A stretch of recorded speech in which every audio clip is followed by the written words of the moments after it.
Hello, everybody. It's so wonderful that you're here. This is the last Zoom meeting of our regular season. I don't know if Margie's organizing something for the summer. She usually does, and once she gets something going, we'll let you know.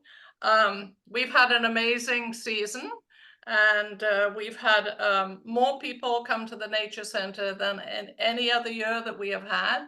So it's really been a wonderful experience for all of us. I have a couple of announcements, and I did write up some notes, so forgive me if you see me reading. One thing that I want to tell you about is, as you know, the ongoing saga of the Raymond Road Farm, the Smith properties, that farm that's opposite the, there you go, opposite the Raymond Road Boardwalk. Tomorrow night, there is a Zoom workshop, and that's May the 14th at 6 p.m. Eastern Standard Time for those folks who are not on the East here. So those people who are interested can ask questions of the design engineers, Kimley Horn, and the developer or the developer's agent, D.R. Horton. As you may know, the developer is asking for a rezone in order to build 170 homes, yes, 170 homes on that 49-acre farm. Sarasota Audubon and many others, of course, are opposed to the rezone, and we're concerned about, we have multiple concerns, including the health of the wetlands, the excess traffic, water quality impacts, noise, light pollution, road safety, and a host of other things. And if you register for this workshop tomorrow, and you must register, the link is on the home page, right, Yes, Karen? Okay. it's there. If anybody wants to email me, I can send them the link as well. But look on the Sarasota Audubon website for the link to register. Once you register, you will get a response from Kelly Klepper of Kimley Horn, who will ask you to provide any questions that you have. And what we want you to do is to be specific with the questions. It's much better than just a general comment about how you don't want this to happen. Be very specific, asking questions about specific things. So, so go ahead and go to the website and get that link and register. And we'll see what happens. This is one step or another step in the process of, it has not gone to the Planning Commission officially, or at least the Planning Commission has not informed us of a hearing date at the Planning Commission. So we're on top of that. And as soon as we know that, we will let you know. And that will be a public meeting. And so we would hope that there would be a good representation of people who are opposed to that project there and able to speak. So, and to my next announcement, as many of you know, I'm stepping down as president as of May the 31st. It's been a wonderful ride for all these years. Last month, when we held our annual elections of officers, notably absent was a nomination for president. And you were unanimous in adopting the slate of the 4 officers, Catherine Young, Lynn Jacobowitz, Mary Heinlein, and Andy Schneider. And many thanks to them for running for re-election. We really appreciate that. But today, I'm pleased to tell you that someone did subsequently step forward to be our next president.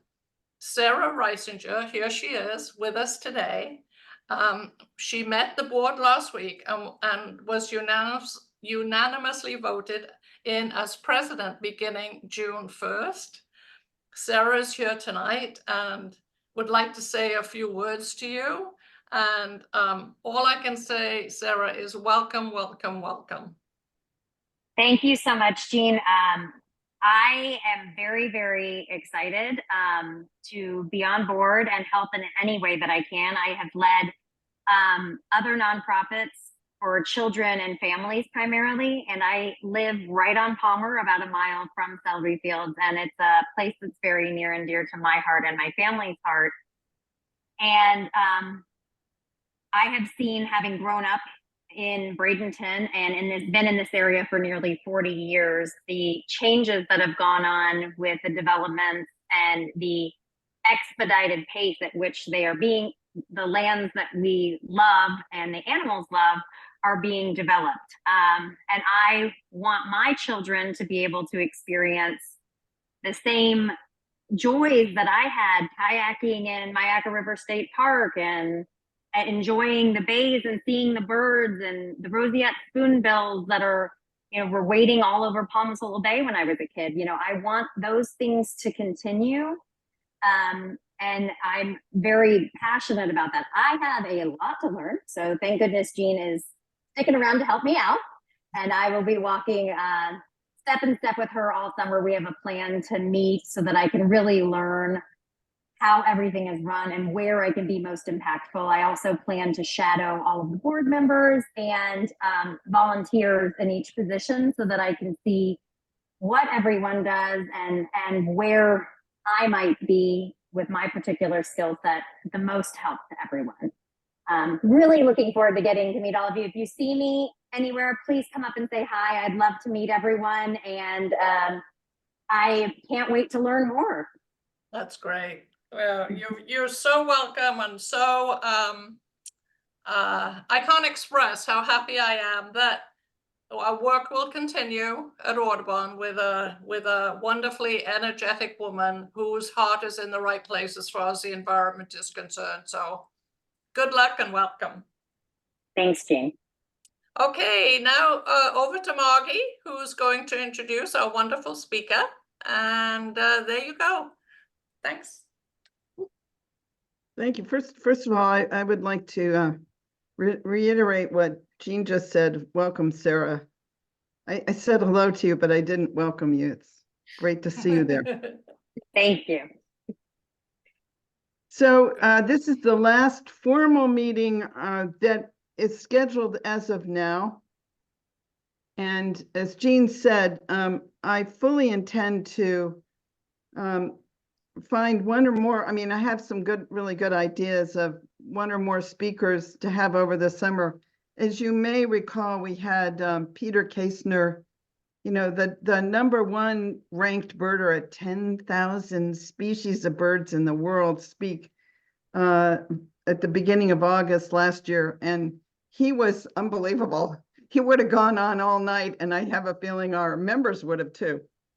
So Susan Demeron is saying he was fantastic. So I even thought about having him back because he's just sort of Mr. Bird. And we've got some great new speakers for the coming year. And it's also my pleasure to introduce the last speaker for our season, this formal season, Miri Hardy, who will speak to us about protecting and sharing Myakka State Park's magic.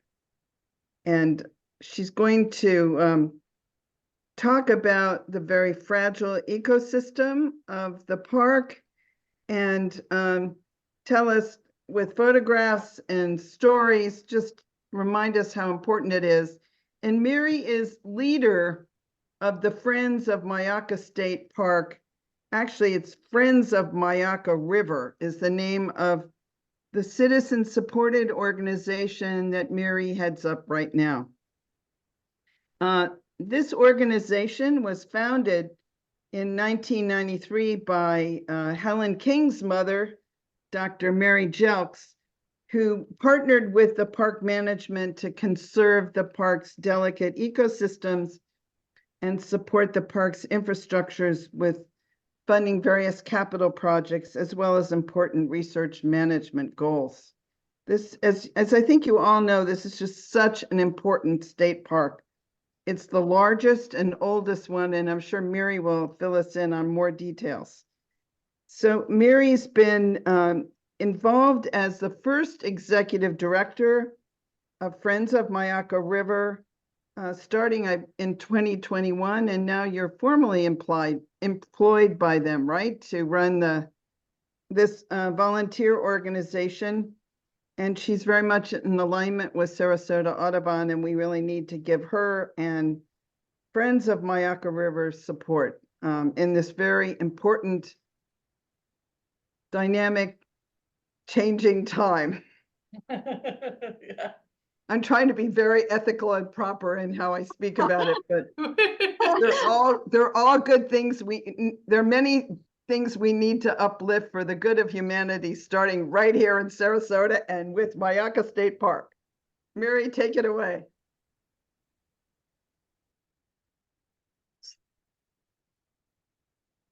Thank you so much, Margie. That was quite an introduction. Really, really appreciate it. And I appreciate the invitation to be here this evening, speaking to all of you.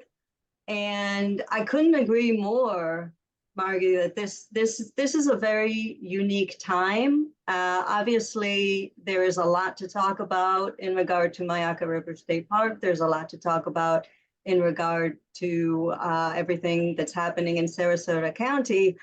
What I would like to do here this evening is tell you a little bit about how I became Miri in the wild. I did not consider myself a nature person when I moved to Sarasota in 2014. And my connection actually with Audubon, Florida was really what connected me to Wild Florida. I'll tell you a little bit about Friends of Myakka River, who we are and what we do, and then tell you just a few stories to illustrate why, as we keep saying, Myakka River State Park and the Wild and Scenic Myakka River are so important for all of us. And the bigger picture of it, of course, is why healthy habitats support not only our natural communities, but our human communities as well, and the importance of that and what we can all do to support that. So yeah, Myakka River State Park. Typically when I do this presentation in person, I ask for a show of hands. How many people have been to Myakka River State Park? You're a unique group. I imagine that most of everyone here has been to Myakka River State Park, whether as a tourist or a regular birding expedition. It is a very, very special place. And everyone who comes through Sarasota typically makes their way to Myakka River State Park, if not for the birds, for these magnificent creatures. American alligators are obviously one of the many draws to the park. And I have to admit, when I first visited the park as a visitor to Sarasota, I came to see the gators. And then once I moved to Myakka River State Park, once I moved to Sarasota, I didn't make it back to the park for a good number of years because it seemed very, very far away. And the main draw for me were the beaches.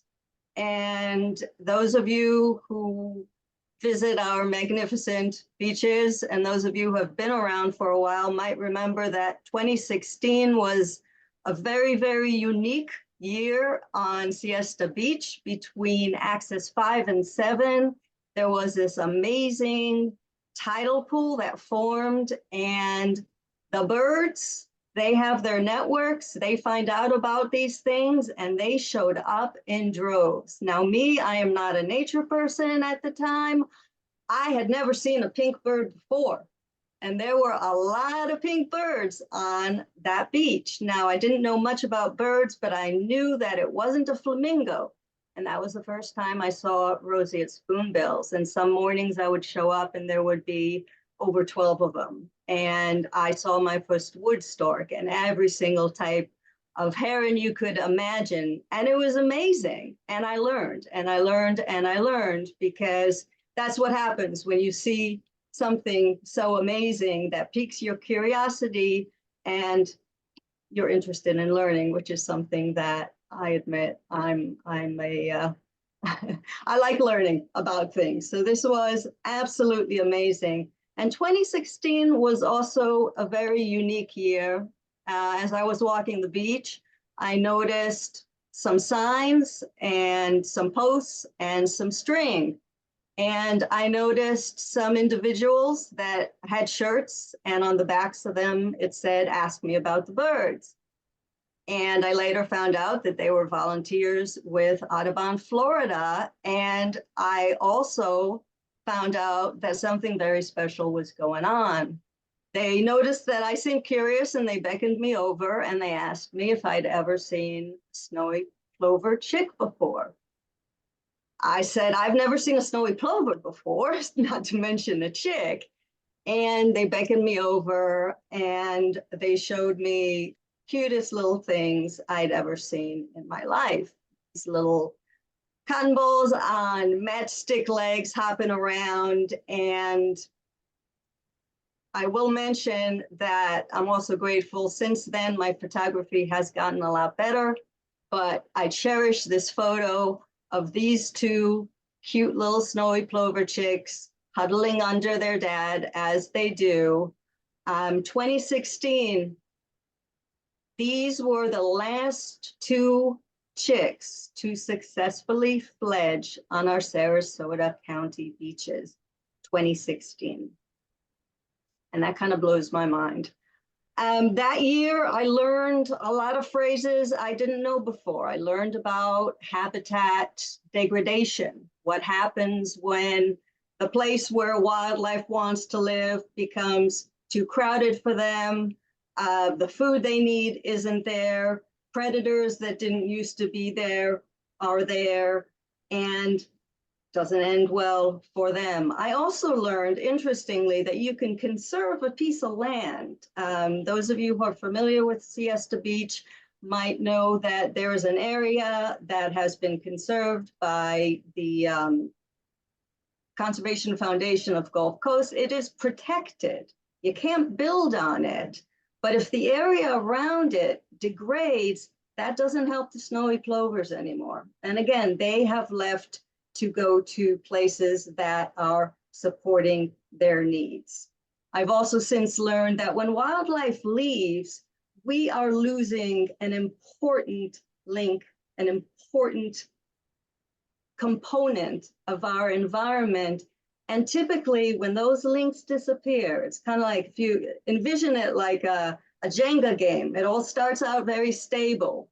No one's going to pull out the blocks on the bottom, but if you keep picking things out, eventually everything comes tumbling down. And speaking of things tumbling down, I think I noticed in the advertisement for this meeting, someone mentioned, it might have been you, Karen, you mentioned a lot of people learned about birding during COVID. COVID was a difficult time for a lot of us, and a lot of us discovered things about ourselves and about our world that we might not have realized before. And a lot of us discovered nature. We discovered that nature can be soothing, nature can be calming, nature can feel safe at a time when the world felt very, very, very unsafe. And in many ways, nature was safer because, well, all the closed-in places were shut down. In my case, the beach was shut down, and Myakka eventually was opened and was wide open. And I discovered that I could throw my bike into my car and head out and explore these magnificent and really wide open areas with very few humans, which meant heading out into Myakka River State Park's magnificent backcountry, where I discovered natural communities I'd really never heard about before, like the Florida Dry Prairie, which is one of the most biodiverse ecosystems in North America, where you'll find amazing species like pine lilies and crested caracaras. And again, I'm a curious person, and I started reading about the Florida Dry Prairie, and I learned that it is a globally imperiled natural community, because when folks first surveyed it, when the government surveyors came out in the 1880s, They actually apologized for wasting the government's time surveying these vast expanses that really weren't good for anything. And when that is your attitude towards nature, when you do not value it, you find different uses for it. They paved roads and they planted lots of trees and they dredged and they dried and they took away one of the most important elements that supports actually 78% of Myakka River State Park and the Florida Dry Prairie, which is fire. I also learned about an organization called Friends of Myakka River. And as Mario mentioned, Friends of Myakka River is a citizen support organization that exists to support Myakka River State Park and the Wild and Scenic Myakka River. As a support organization for the park, we are the only nonprofit organization that can accept funds on behalf of the park and directly support the park. And again, as already has been mentioned here this evening, now more than ever, there is a need to protect our natural treasures, including Myakka River State Park, in light of encroaching development and environmental changes. I find this map extremely fascinating. You see the black border is the border of the park. You can see development encroaching on it to the left. That's Myakka Valley Ranches. I will tell you, if I expanded this map to the west, it is starting to get really, really scary. And this is where, again, understanding how natural communities function. If you look at this map, the thing that to me is really most eye-opening, if you think that historically this all looked the same, it doesn't look the same anymore. Even just if you just look just at the color, if you look at the areas where you do have the darker little circles, which are depression marshes, and then when you consider that the Wild and Scenic Myakka River, which flows through the park, that whole area is the Myakka River watershed, which means it is a floodplain. So now more than ever, as an organization, we feel the need to support the park through resource management, which basically means making sure that the park rangers have the tools that they need to do their job. In this photo, you see two rangers using new tablets to basically mark and then identify and detect invasive plants. We also support capital expenses and creating resources in the park that will help visitors to the park really understand and appreciate the park. We are also passionate about supporting environmental education and outreach in the park. Some of you might be familiar with LIFE program. LIFE stands for Learning in Florida's Environment, an extremely impactful and effective program that was developed by Dr. Catherine Clemens of the Extension Office at IFAS. And what she does is she brings 4th and 5th graders into Florida's environment. And for a day, they are anthropologists, they are ornithologists, they are biologists, they look at plankton, and they have a fantastic experience with nature. Now, unfortunately, schools that can't afford the busing don't get to experience this really amazing nature connection program. So last year, we started funding busing for Title I schools, and we're able to bring nearly 500 kids from Title I schools to Myakka. 2 of the 3 schools had actually never been to Myakka before, and that is something that we are really excited about continuing to do. Another program that we started is bringing important information about the park and about our natural world in general to our community through articles in our monthly feature in the Observer, which we call Wild Florida, and also through our very active social media content.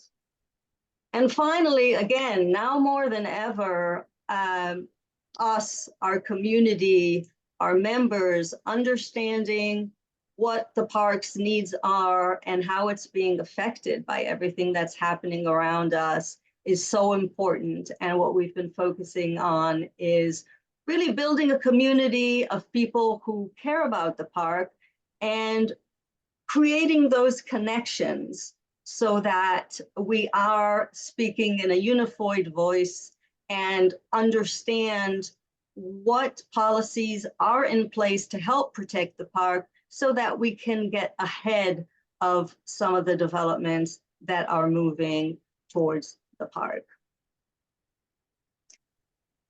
And telling these stories is so important for being able to create that understanding. If you think about it, you've got the Wild and Scenic Myakka River, which is really responsible for so much of what attracts people to the park. People come to the park for the wildlife and the amazing variety of both flora and fauna that you will find in the park. And so much of that variability is because of the river. And it's because of the fact that as a rain-fed river, the levels of the river fluctuate dramatically from season to season. In the summer, when we get most of our rains, typically, the levels of the river rise dramatically. When we get serious floods, as we did with Hurricane Ian, the park will flood. During Hurricane Ian, when the hurricane hit, the park was already at flood levels. And after Hurricane Ian, the Myakka River crested at 12.74 feet, which is 2 feet above major flood level. Now, this photo is amazing to me. This is a photo by Megan Mayer. And after the hurricane, the park manager actually traveled the entire park drive from the gate all the way up to the north gate on an airboat. And when you think about it, though, this is normal for this area because this is a floodplain. And if you think about the map that I showed before, this is a good thing that the water has somewhere to go. That's what watersheds do, and that's why floodplains exist. And if you think about it, if the park had not been protected, and if this was all developed, where would the water go? The water would flood houses, it would flood homes. So floodplains have functions. And as we all know, we all love birds. Birds love this ebb and flow. They love when there's water and there's fish, and fish gets concentrated in certain areas. And then the water recedes because, again, floodplain marshes are flooded certain times of the year, and other times of year they're not. This time of year, those of you who are able to get to the park We are seeing the coreopsis tick seed in bloom in Big Flats Marsh, and that is a very popular time of year for us human park visitors, and park visitors also enjoy seeing wildlife, clearly relishing the plants as well. And I especially love towards the end when the coreopsis starts seeding, the wild turkey, they love to come in and nibble at those seeds. They always look very suspicious. Now, all this, of course, depends on the river being able to ebb and flow as it is designed to do. However, the park has experienced dramatic hydrological alterations over the years, and those of you who've been going to the park for many years are probably familiar with the weir, the dam that was placed on the upper Myakka Lake. The reason this happened was because in the 1930s, when the park was built by the Civilian Conservation Corps, the idea was to create a fishing pond. And again, when you have a rain-fed river that varies depending on what time of year it is, and you want to be fishing in the winter when the levels of the river would be the lowest and the levels of the lake would be lowest, the idea, of course, comes to you that, well, why don't we make a simple little change and let's place a dam? And they did that. And typically, when we humans decide to change things in nature, it didn't turn out all that great. The birds that depended on this natural drawdown and liked feeding in the shallows moved elsewhere. The lake stagnated because the natural cleaning that happens when the water is able to flow did not happen. So in 1973, they decided to cut a channel into the dam with coverts that they could control to try to mimic the natural drawdown. Spoiler alert, it didn't work that great. And then in 2016, we had a high water event, which is basically park speak for there was a flood and it washed out the structure and the coverts started degrading. And it was very clear that the whole structure had to be either fixed or removed. Thankfully, the decision was made that the benefits to the habitats would be much greater if the whole thing was taken out, which happened and happened very quickly. What I love about this photo is there was a lot of concern about how the wildlife would react to this very large project. And the alligators didn't care, the birds didn't care. And within a month, the dam was gone. And the channel that was cut in was filled in, and now you basically had bare ground in a floodplain, which clearly was not very sustainable. So habitat restoration areas were put in basically to allow the habitat to come back to life, which meant keeping the humans from trampling over the areas. The amazing thing, and we see it again and again and again, the minute those restoration areas were put up, the wildlife quickly realizes that they are safe to return to the shores. We started seeing wildlife on both banks of the river, which was a beautiful sight to see. Partnerships are so important. We work together with the Conservation Foundation of the Gulf Coast to do a planting session in the area to bring some more loosestrife, which is a native plant that is indigenous to the area. It was a really, really fun process to get those little plugs into the soil and then water things to make them grow.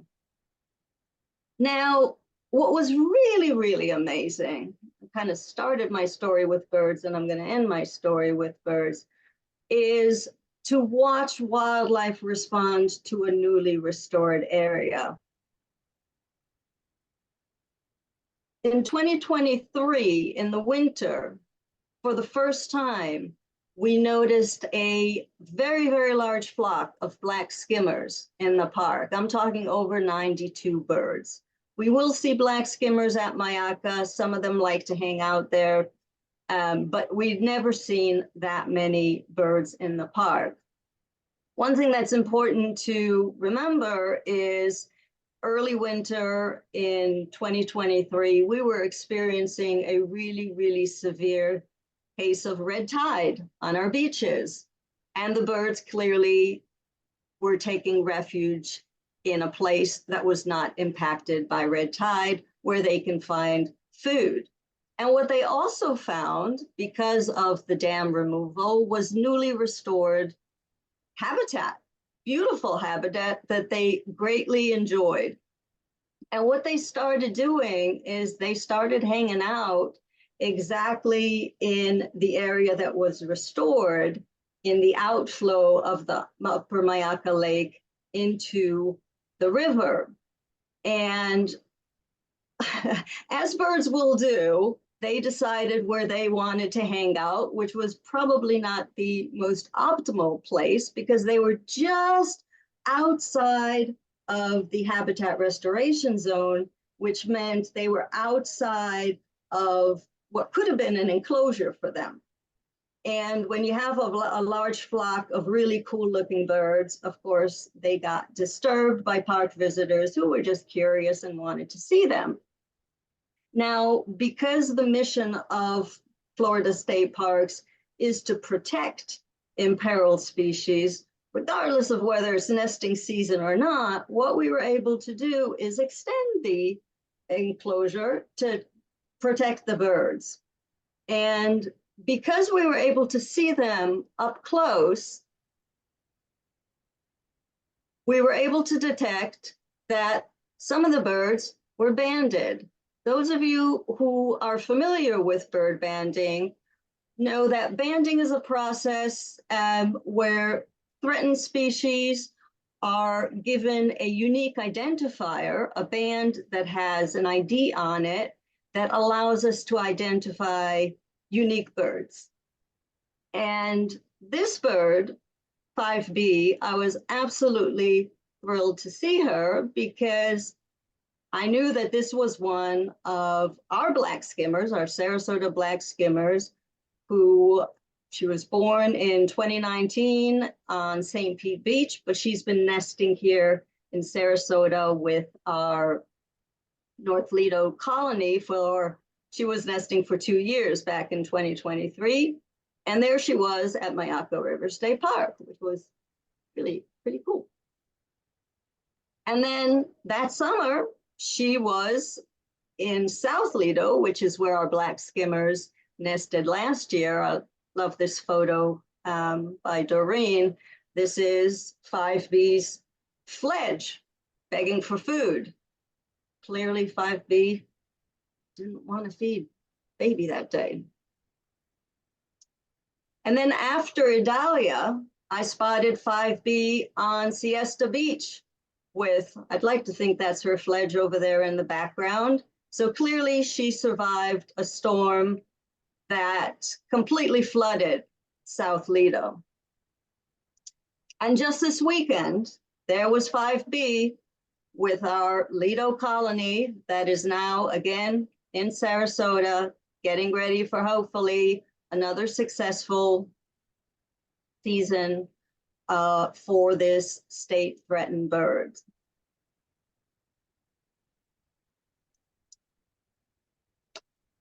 when we talk about together, we're protecting and sharing Myakka's magic, as Jean said at the beginning, we're all part of a big community here. We all might belong to different nonprofit organizations, but we are all trying to protect our natural places. And just like 5B, who will spend one day on the beach and the next day at Myakka, and depends on the health of both of those habitats, we all depend on the health of our communities.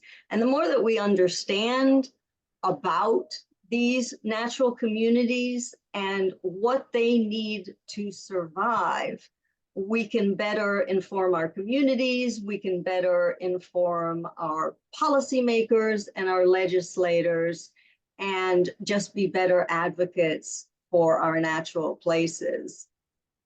And if you want to learn more about what it is that we do, I encourage you to follow us on social media. We're on Instagram and on Facebook, Friends of Myakka River. You can sign up for our mailing list. You can become a member and support us that way.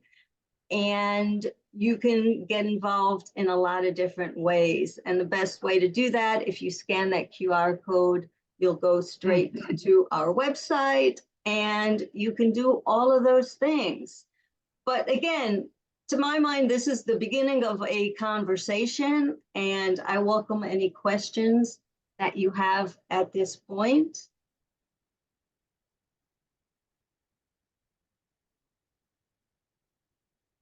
Thank you very much, Miri. Very, very helpful and interesting we can always learn more about Myakka State Park. I have It's a actually question. Myakka River State Park, right? Myakka River State Park, yes. I always drop out the river part. You know, they do on the signs too. I'd like to think just it's too long. But yeah, it's Myakka River State Park. Great. Jean, did you want to say something? Yeah, how much is a membership in your organization?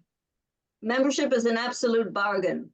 It is $25 for an individual, $35 for a family. Okay, great. And could we see that QR code again? I just tried to at some point before you leave, if you were to put that back up again. I was just trying Yes. to. Yep, there you go. Great. Yeah. Okay, great. Good. All right. Well, you've got a member in me, so there we go. There. So There you go. My job here is done. yeah, right. Well, that was really fascinating. Oh, sorry, Margie, you were going to ask a question. I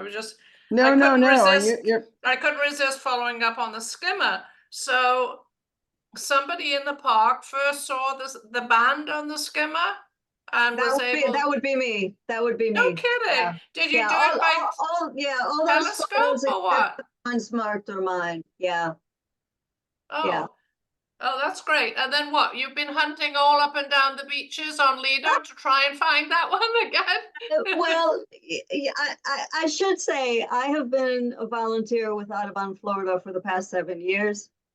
So I love wildlife photography. So I typically have my camera when I am stewarding on the beach.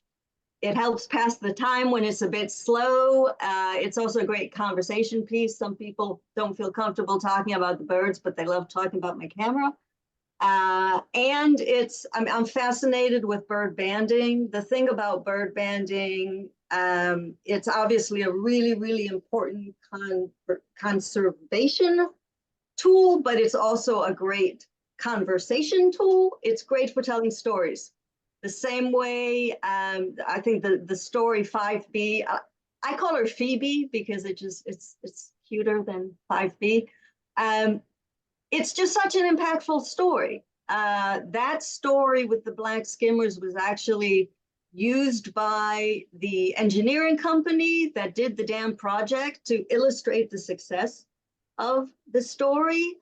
It helps explain, again, most of us, we think about shore nesting birds. We don't think about the role of inland parks for shorebirds. No, Again, true. imperiled species, they're in trouble. And storytelling, I think, is such an important way to connect people to what is going on. And, you know, Definitely, definitely.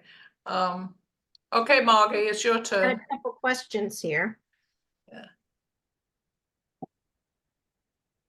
Oh, you did. You won Best Campaign for the Giving Challenge. Good for you, Miri. oh yes, I did. That's your first question. It's a Harma says, congratulations on Oh, winning thank you. Thank you. Thank you. Yes. for the Yes. Giving Challenge. Awesome. Thank you. Wonderful. Thank you, Harma. And someone else asked, how long are the coreopsis in bloom? Oh, that's a good question. You know, it differs year from year to year. Typically, it's a good couple of weeks. So you probably, I'll be in the park tomorrow. I haven't seen them since last week. Last week, they really weren't peaking yet. So if they're just now starting, you probably have 2 or 3 weeks. Awesome. Great, great.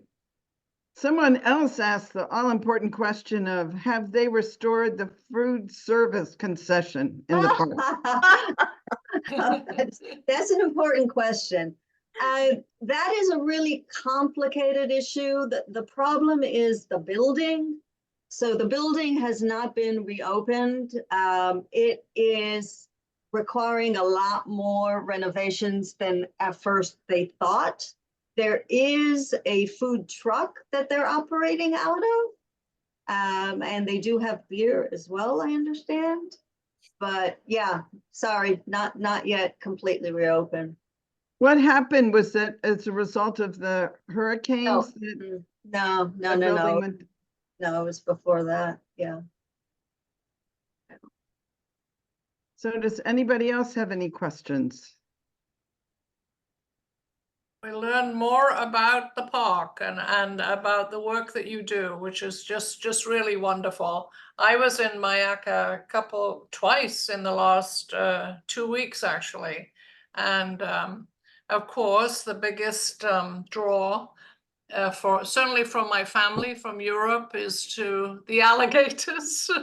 And thank goodness they were there. So that was great. But we also saw a wild turkey as well. So that was really, so the turkeys are on the move at the moment, right? Because they're, I guess the toms are looking for a mate. So you can see them more readily right now. The turkeys actually, Gina, are a really interesting story because they are part of the reason that we have the park, which is really something to be very, very happy about. So in the late 20s, Great Depression, the area that is now the park, it had been cattle ranches, and a lot of those went into foreclosures, and there was a lot of hunting going on in the area. And apparently all of the wild turkey and the deer had been basically hunted. There was nothing left. And a bunch of local important people, including A.B. Edwards, realized that if the park wasn't protected, everything would be lost. And they basically made sure to get in on this new Florida State Park scheme and ended up getting the area protected. But when the park actually was getting ready to open in the early 40s, there were no deer left in the park and there were no wild turkey left in the park.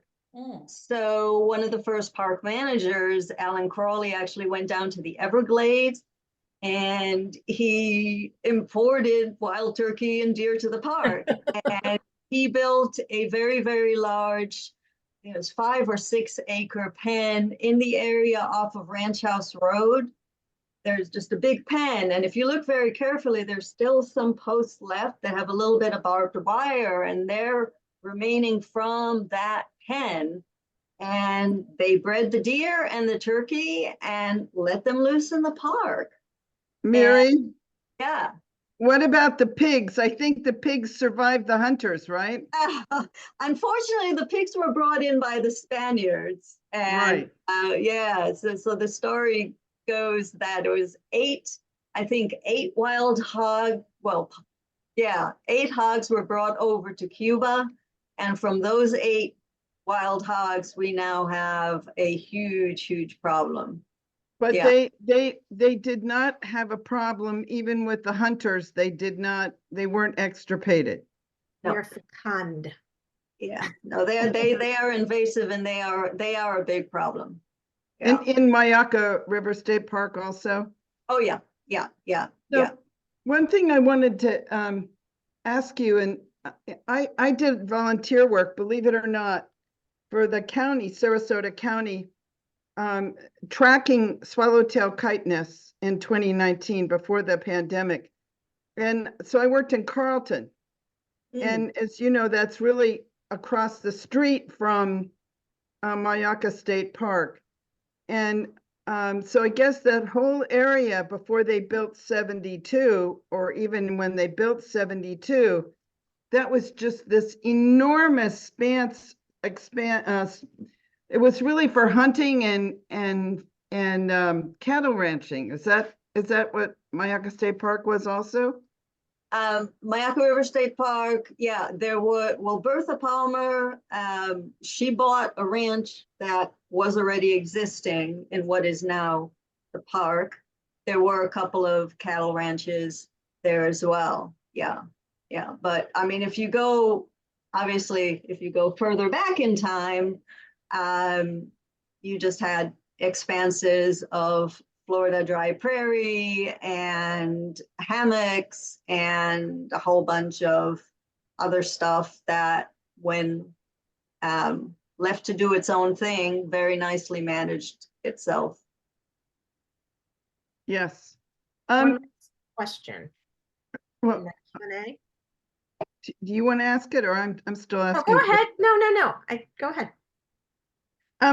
How close is development now to the park? Because it's concerning that Yeah, I'm Sky gonna, Ranch and everything is really encroaching on the boundaries there. yeah, it is very concerning. And again, this is where knowing what is happening and keeping the finger on the pulse is so very important. So I don't actually, can you see my arrow? Yes. Yeah. Oh, fantastic. So this is what we call, I think this is zone 1A, or this area of the park is not accessible to the public. It is a magnificent wild area. Is that near Crowley? It is. Crowley is kind of over there, but there is, I participated in a neighborhood workshop for hidden hammocks, which is basically, they want to put it right about here.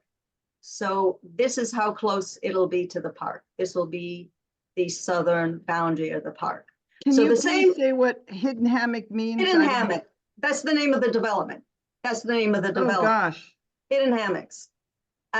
So the same concerns that you have in regard to the Horton development,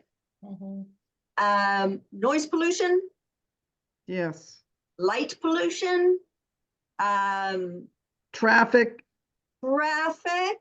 If you look at the position as well, again, think about, this is a floodplain, right? And this is the Myakka River watershed, which means that things flow towards the river and towards the lake. So you're talking about retention ponds, storm ponds, lawns, irrigation, pesticides, pets, all the things that come with 100 houses. Oh my gosh. And that Yeah. isn't even State Road 72. No. that's- This is right above the park. Yeah, this is off And of, it abuts old Myakka, the development they're talking about there, or maybe that's part of it. That, wow, gosh, we're all getting hemmed in. yeah, we're getting hemmed in, and this is a big concern. I mentioned fire, and I mentioned the importance of fire, which, you know, now one of the very important tools that the park uses to manage these natural resources is prescribed fire. And it is becoming more and more challenging to do this as people move closer and closer to the park. And that, again, is something that I think a lot of developers don't realize. When you're bringing in people and selling them very, very expensive houses, and they don't understand what the needs of this area are, that is a challenge. And that's where we need to help them understand. And when they don't understand the impact of light, you know, how important dark skies are for wildlife and for plant life. Wow. You know, and the importance of something as simple as I mentioned before, water needs a place to go. Yeah. And if the water doesn't have a place to go, it doesn't end well for anybody. Can I ask you, Miri, you're talking about hidden hammocks. Yeah. Is that part of Myakka River State Park, or is that? Oh, no. Hidden Hammocks is the name of a proposed development. Well, north- who owns that land that it's up for sale? It's already been bought, I believe. I think the developers already bought the land, but I don't know exact details. Bummer. This is just happening. Yeah. So another question I have, if you don't mind, is the northern entrance of the park. It's so important. Is that open every night now? I don't, for all of you that No, live in no. Sarasota or Venice, Closed. it's much easier. I live north. So I would like to go through Crowley and buy hidden hammocks and send it blessings that it's never developed, but I'd like to go in the north entrance. Yeah, the north entrance is opened on weekends and state holidays. And the park is open every day of the year, right? Including It- Christmas or some it- amazing thing like It that? is. Yeah. That's yeah. wonderful. But if you go, Margie, if you go into the park from 72, you used to be able to get out at the north entrance, but you Yes. cannot anymore. You have to come back. It's for people who live up north, and of course, this has nothing to do with Miri, really. Yeah. But yeah, It's an inconvenience for sure. And in fact, it's a deterrent for people who live in the north. Because a couple of times I've gone out and my husband and I said, oh, let's go to Myakka. And then we realize we've got to loop all the way around to 72 and come back all that way. And sometimes we say, well, we don't want to do that. It takes too much time. So it is a deterrent for some people, for sure. Miri, that would be something I would strongly encourage you as friends of the park to do something about, because I agree with Jean. There are times when I want to go, but from where I am, it's like going all the way down and coming all the way back adds a lot of time.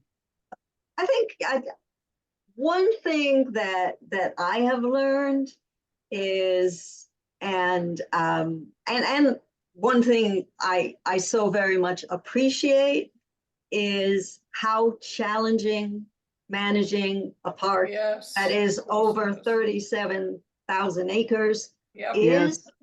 And one of the reasons why we exist is to support the park and help the park. Obviously, the state, Florida State, the Department of Environmental Protection does support the park. However, budgets are tight. The park doesn't have perhaps as much staff as they need to do all the work that they have to do to manage this amazing resource. And having the gate open every day means someone needs to Yep. be at that Miri, gate. so we need to vote in new commissioners that give you far more money to Well, support the park and everything that go. you all do. there you go. There you go. Just all comes down to money, doesn't it? Yeah. One final question, There somebody's is a asking. question in the Q&A, Margie. Yeah, I know, I'm just going to it. Oh, okay. Somebody wants to know, Cheryl Ann wants to know, did you see the aurora in the park on Friday or over the weekend? That is way past my bedtime. I actually, I unfortunately don't live in the park. If I did live in the park, I would have been on the canopy tower, yeah, with my sleeping bag trying to see it. So I do not know, but I will find out. Yeah, that would have been a great place to see it. Yeah. Sure. All right, well, thank you so much.